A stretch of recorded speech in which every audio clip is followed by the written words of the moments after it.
What's up, guys? We are back. Fitness Profit Multiplier, Anthony and Jimmy. Today, we're going to be discussing a strong sales team.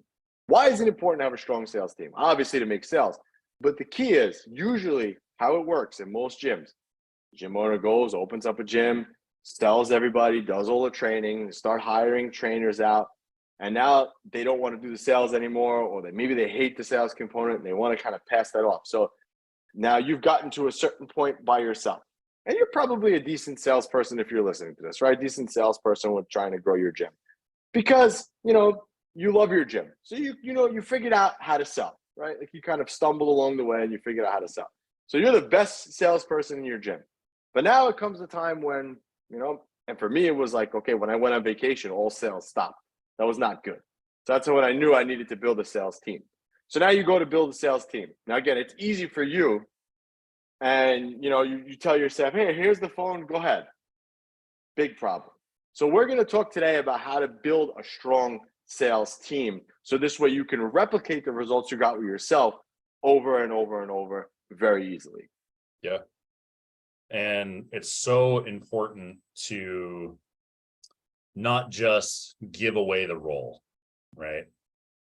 A lot of people, and I want to circle back and touch on what Anthony was talking about. Maybe you hate the sales component of your gym and you just like training people, but it's been a necessary evil for you for so long that you're like, okay, the first opportunity I get, I'm going to offload this. I'm going to have somebody else onboard my people, right?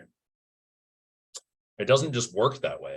You can't just bring somebody in and have them onboard people. And a lot of the times you're hiring coaches.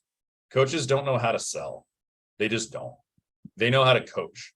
And so you have to have this structured system in place that's going to allow you to train up your salespeople to a point where they are doing it at least 80% as well as you could do it. If they're not up to par, then it's not going to work. But you have to give them that opportunity to train them up, to continue to refine it, to continue to put these action items in place to make sure that they're on the path. So if I were to lay out how you're going to build this rock star sales team on your staff, is step number one is having them read through the scripting that you have put together, the framework that you put together. First step is memorizing that like the back of their hand. Now, they're not going to use that memorization in the sales meeting because they have to chameleon themselves in that component. But the first step is memorizing the flow, number one. Okay. Number two, then they're going to memorize the flow for an actual closing meeting and a call. Okay. They're going to master both of those flows. They're going to read through them. They're going to memorize them. They're going to understand the ins and outs and the whys of that before they've even done anything else. Okay. Then they're going to review successful calls and successful meetings that you have done, whether that's shadowing with you, getting the call recordings and reviewing them, seeing what the intricate little pieces are of that success and pointing out that success with them. Then they're going to be required to see those things on a daily basis, reviewing a good call, reviewing a good meeting, reviewing the scripting. Then we start to role play, which is one of the places where we come in. Here at Fitness Profit Multiplier, that's part of our system. We role play, we build the script out for you, we modify the script, we change it up to fit your model, we customize it all to you and what you're selling. So we can do these pieces for you when you're getting a salesperson up or you're just trying to improve your own skills. Okay. After we do that, we're going to role play with them. One, two, what we're going to do is start to give them some opportunities to get on the phone first. And then we'll track their progress based upon the show rate of those individuals that they get on the phone with. How many of the people that they talk to show? And then we're reviewing their calls. Going, I would do it better here. I do it better there.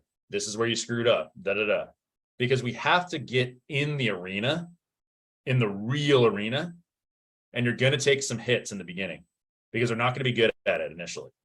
We got to get in the arena first, and then we can iterate on top of it. Because if they're not in the arena and all they're doing is role playing, it's not enough. They got to get in the arena and see how they go. And once they've spent enough time with you, you've done enough call reviews, you've done enough of this stuff, let them fly on their own and check their data, check their percentages to see where they're at, and continue to review their calls and continue to review their meetings.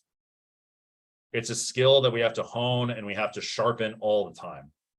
So in a framework, in a nutshell, that's the cadence that we would go through to get somebody up to par. Yeah, one of the things you got to remember too is that once that person's even ready to go on their own, you got to expect that. Let's just say you're closing, and again, most gyms don't even know these numbers. I'm just being blunt with you guys. You guys think you know your numbers. Every gym we get on the phone with has 3% attrition rate, meaning they lose 3%. Every gym, everybody closes 1 million people, and then when you actually dig into the numbers, you find out that their attrition rate is double what it is, and that they're closing half the people they think they're closing. And this is why your gym is not growing. But that aside, let's say you get someone up to speed and you're ready to ship them off and start them off. So they start off.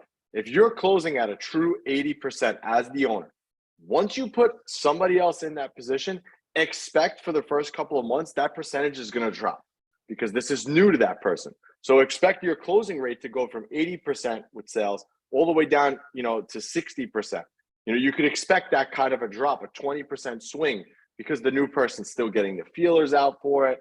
And again, like Jimmy said, you got to get into the arena. It's very hard to get into the arena without actually failing a couple times. But, that's the springboard to take your business to the next level, because once they kind of have those down months and they kind of, the salesperson starts to figure it out and say, okay, when someone, again, with constant training, when someone says this, I do this, I should be asking these questions and that percentage starts to go up. And then you truly mastered building a successful sales team when your salespeople are better than you were.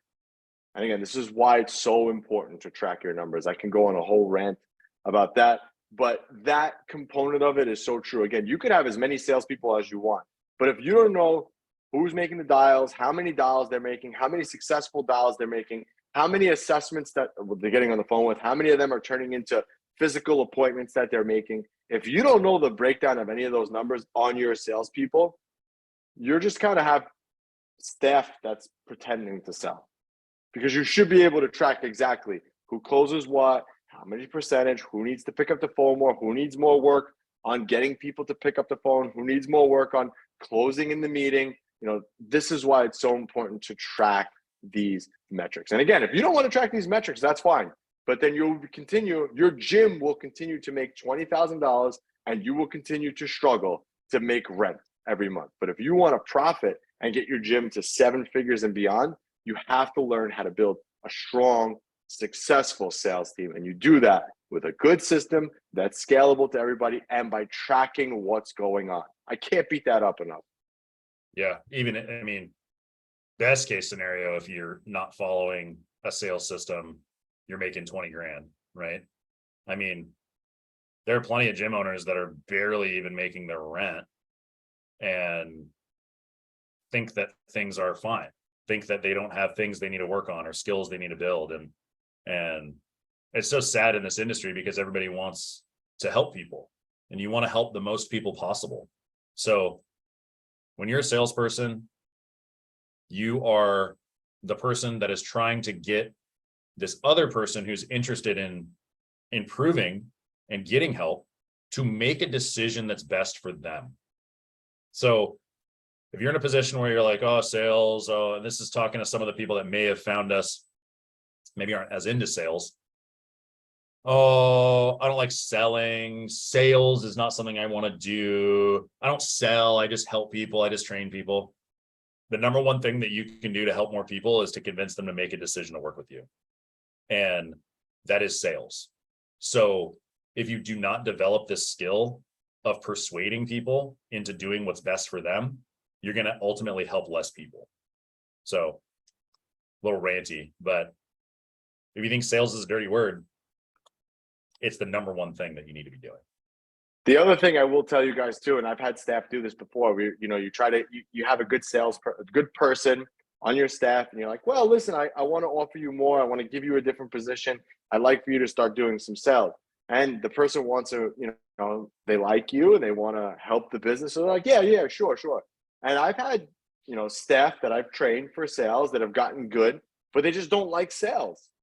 They just don't like sales. And there's nothing you can do about that. That's part of it.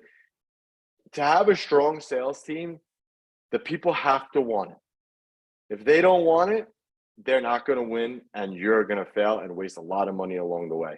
So sometimes you got to cut your ties when you can with people like that, but that's part of it. That's part of growing your business. You'll live and you learn, you invest in some people and it doesn't work out, and that's okay. But as long as you know how to scale that whole system. And again, if you guys want help in any of this, make sure you click the links below, hop on a call with us, and we can diagnose your sales system to help you grow and scale your sales in your gym. Until next time, Anthony and Jimmy, Fitness Profit Multiplier, we are out.